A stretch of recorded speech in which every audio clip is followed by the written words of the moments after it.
বন্ধ না? তোমারে কইছে স্কুল বন্ধ, আজকে স্কুল খোলা। ও আচ্ছা ঠিক আছে তাইলে যা, তবে তাড়াতাড়ি কিন্তু স্কুল শেষ করে এসে পড়বি, অন্য কোথাও যাবি না। কি রে স্কুলে না বলে যাবি, যাও আবার দেখা রইছিস কে? ভাবি তুমি এদিকে আহ, তোমার লগে কথা আছে। কম বাদ দে, ওদিকে যাবো। কি কবি ক? আহ না ভাবি, আবার করো কে?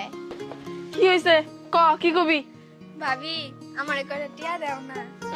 আমার কাছে তো টাকা নাই, তোমার ভাইকে আমার কামাই করে টাকা দিয়ে রাখছে, যে চাইলে পাওয়া যাবো, টাকা নাই। এবার করো কে ভাবি, দাও না। তুমি ছাড়া কি আমগর কেউ আছে? আরে কি সুন্দর দরদ দিয়ে কথা কইতাছে, তবে এই দরদের মায়াই পইরাই তো আমার কপালে এই অবস্থা। তগো জন্য একটা টাকা রাইখে আমি শান্তি পাই না। তুই নিশ্চয়ই দেখছস না আমার কাছে টাকা আছে, এই জন্য এমন করতাছস। যাই হোক, সকাল সকাল না করলাম না, দিতাছি। তবে কালকে কিন্তু আর দিতে পারবো না, এটা কই দিলাম আমি সাপ সাপ। এই যে শুনেন, খুব কষ্টের টাকা, আজে বাজে কোনো কিছু কইরা কিন্তু খরচ করা যাবে না, ঠিক আছে? আর স্কুলে যে যাইতাছেন, স্কুল শেষ করে সোজা